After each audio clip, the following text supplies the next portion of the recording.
Welcome to the first lecture on Elizabeth's foreign policy. In this lecture, we will be focusing on Elizabeth's foreign relations with Scotland and France between 1558 and 1572.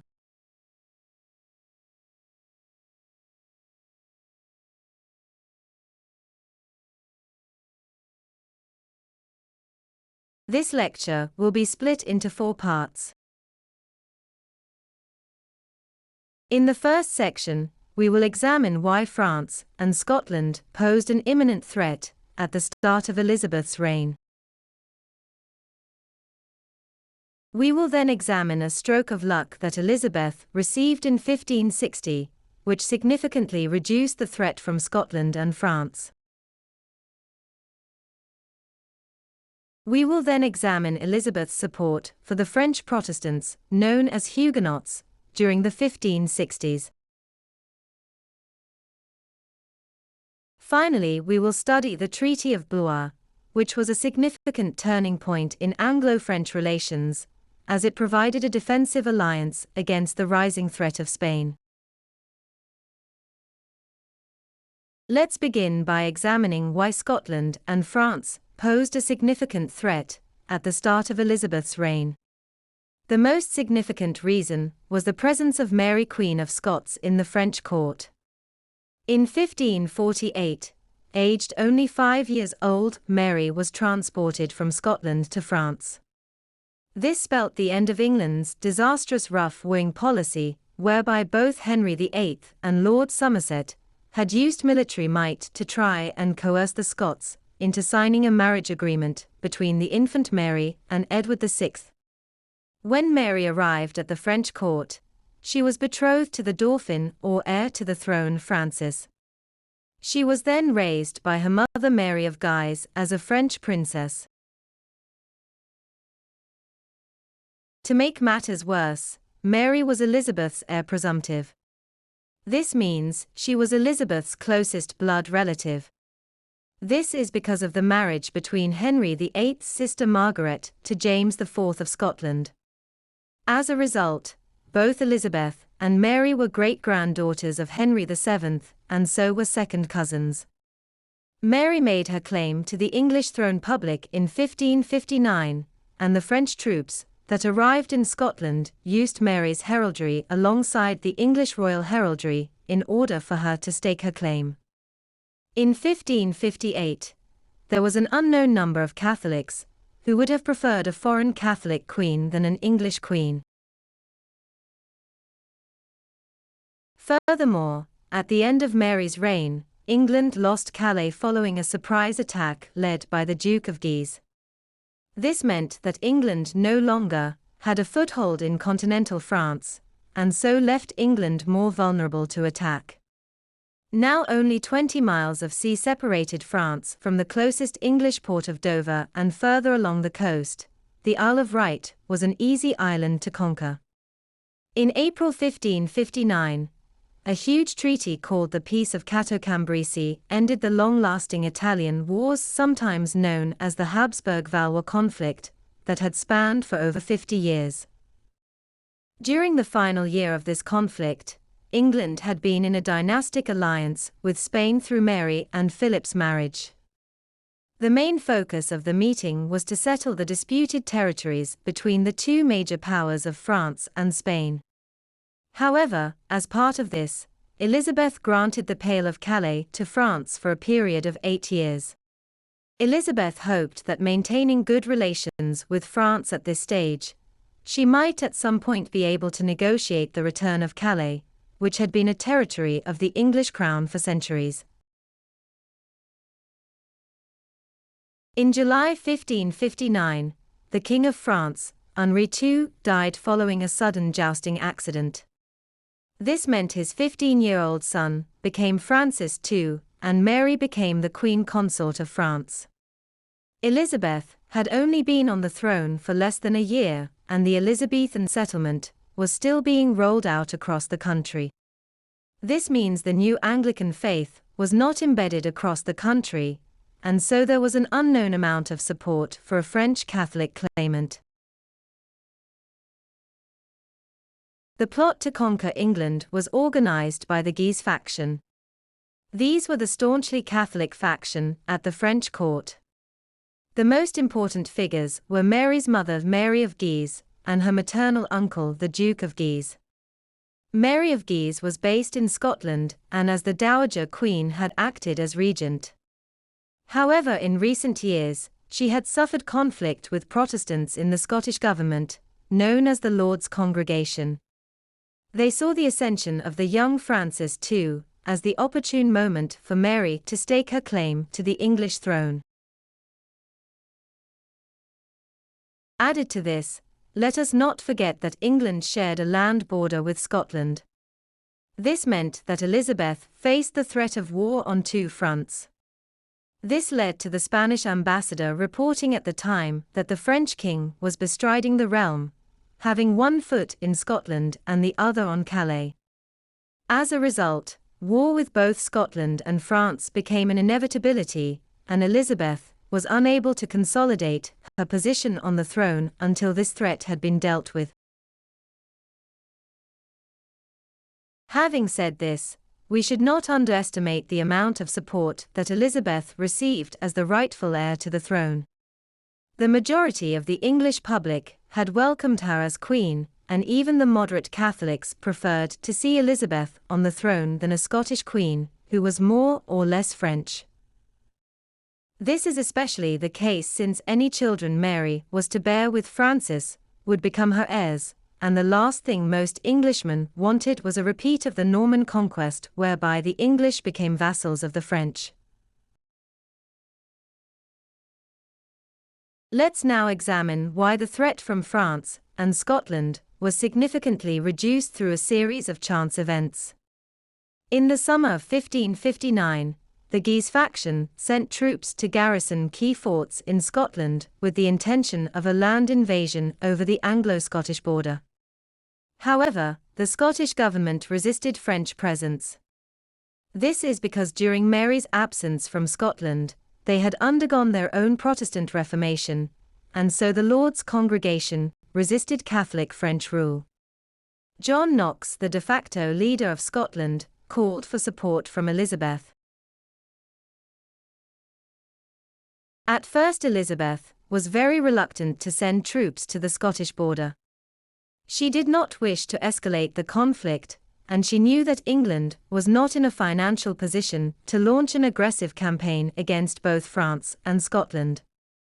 However, her Privy Council were unanimous in their agreement to send troops. William Cecil even threatened to resign over the matter. To begin with, England sent just weapons and funding to support the Scots in their resistance against the French.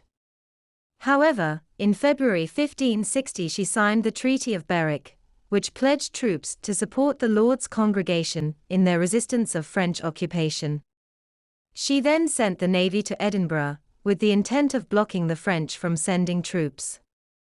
During the campaign season of 1560, the French had the upper hand, but there were no significant battles, so England was able to hold their position. Elizabeth's first stroke of luck on the campaign came in the form of stormy weather. The French fleet were destroyed before they could reach Scotland. Furthermore, France was facing civil unrest back home. This is because a Protestant faction had emerged, called the Huguenots, and they were engaged in a power struggle against the monarchy and Guise faction.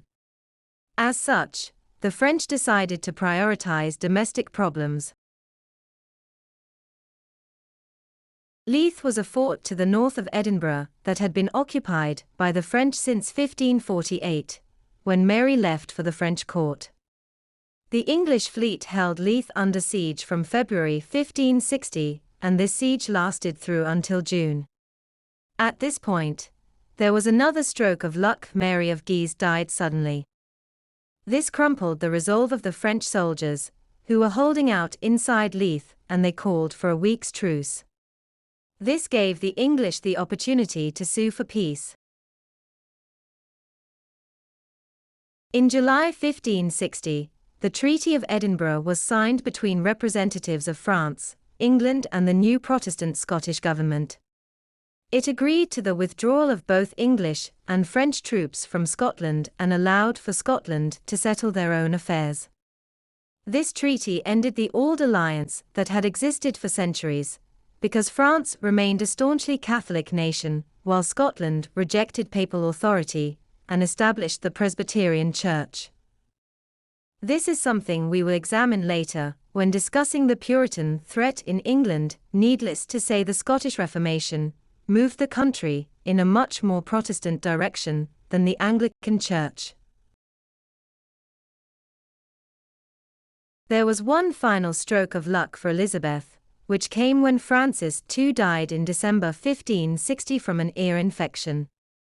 As a result, his brother Charles IX succeeded the throne and Mary was exiled back to Scotland. This completely nullified the threat from France, as they no longer had links to the English crown. However, Mary was expelled from the French court and was sent back to Scotland. As a devoutly Catholic queen in a newly converted Protestant nation, this caused a high level of instability. In 1568, Mary would be deposed from Scotland and placed under house arrest in England, beginning a 20-year-long dilemma for Elizabeth, which will be explored in a later lecture. Let's now examine Elizabeth's support for the French Protestant faction known as the Huguenots during the 1560s.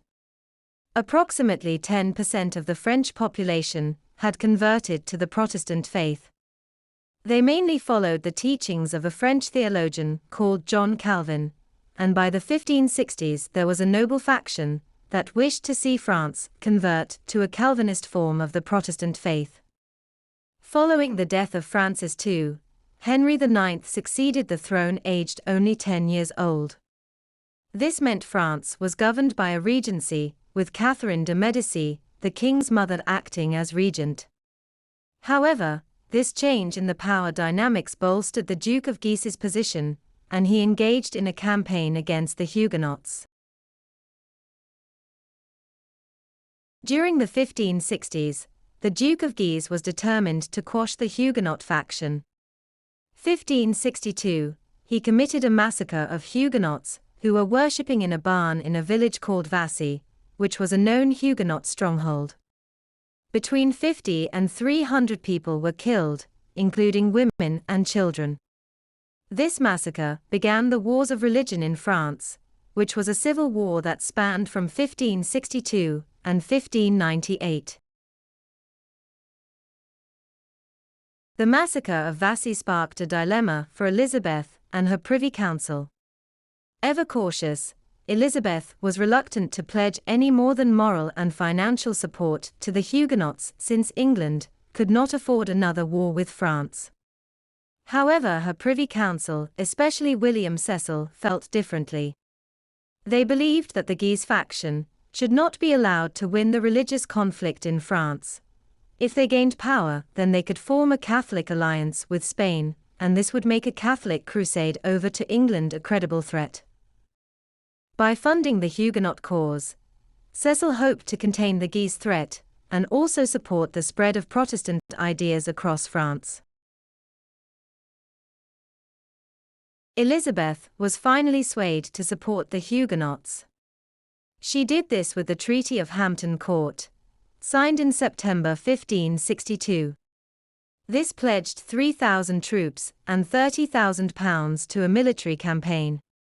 Elizabeth sent the troops to seize and occupy the North French port of Le Havre. However, by the time the troops arrived, the Guises and Huguenots had sued for peace.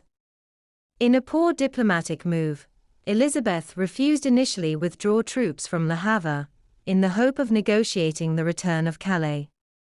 However, this simply resulted in the permanent loss of Calais, as she had now broken the initial peace agreement she had made with Henry II at the start of her reign.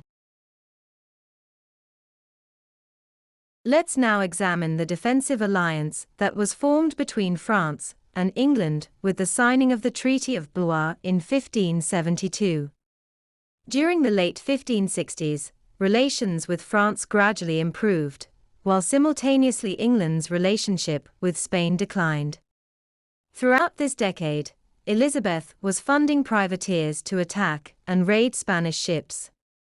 This was part of the tit-for-tat policy that we will examine in the next lecture on Anglo-Spanish relations.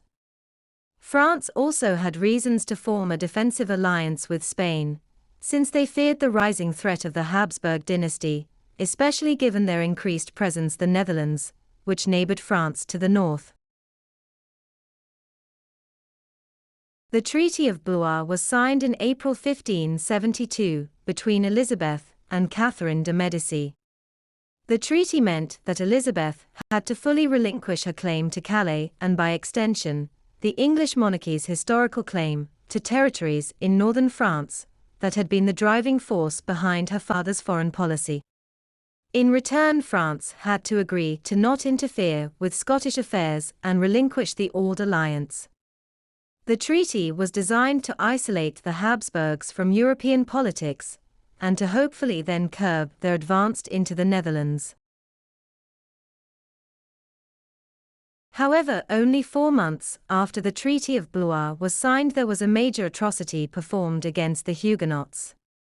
The Saint Bartholomew massacre was conducted by a mob of Catholics in Paris, but was believed to have been instigated by Catherine de' Medici.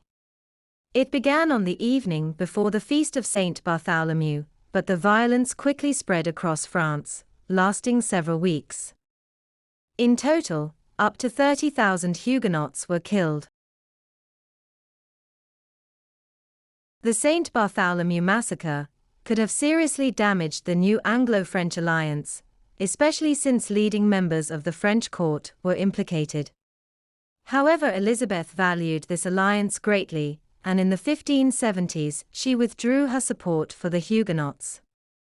This opened her up to criticism, especially from the vocal Protestants on her Privy Council, who believed she had turned her back on the Protestant cause in Europe. However, Elizabeth's main foreign policy aim was security, and the most important part of this was the protection of English shores against a Spanish invasion. For this reason, she needed the alliance with France as diplomatic protection. It worked, and she was able to stave off the Armada until the late 1580s.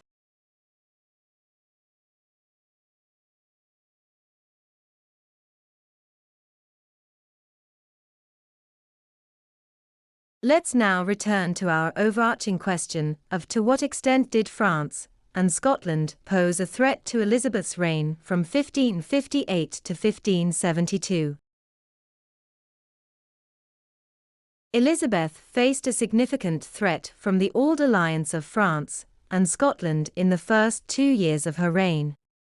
That is because between 1559 and 1560, Mary Queen of Scots was both the Queen Consort of France and the Catholic claimant to the English throne. This meant the powerful Guise faction launched a campaign in Scotland to stake Mary's claim to the throne. However, Elizabeth was able to overcome this threat due to a number of fortunate events. Firstly, both Mary of Guise and Francis II died in 1560, and this weakened Mary's position. Secondly, stormy weather meant the French lost part of their navy en route to Scotland, and then troops were needed back in France to quash the rising of the Huguenots. From 1561 onward, Scotland was essentially under the governance of the Protestant Lords Congregation, and so no longer posed a threat to Elizabeth. During the 1560s, Elizabeth pledged her support for the Huguenots. She reluctantly agreed to do this because her Privy Council believed she should make a stand for Protestants in Europe. This led to a futile expedition to Le Havre, and Elizabeth breaking the terms of the Treaty of Cateau-Cambrésis. As a result, England permanently lost the important port town of Calais. Finally, Elizabeth significantly reduced the threat from France by signing the Treaty of Blois in 1572. This also provided a defensive alliance against the rising threat of Spain. However, this alliance came at a price. Elizabeth could no longer support the Huguenot cause in France, a decision that was tested during the St. Bartholomew's Massacre. Nonetheless, the alliance held strong, because Elizabeth needed the security of the Anglo-French alliance more than she needed Protestant allies. Thank you for watching. Tune into the next lecture to learn about Elizabeth's relationship with Spain leading up to the Spanish Armada.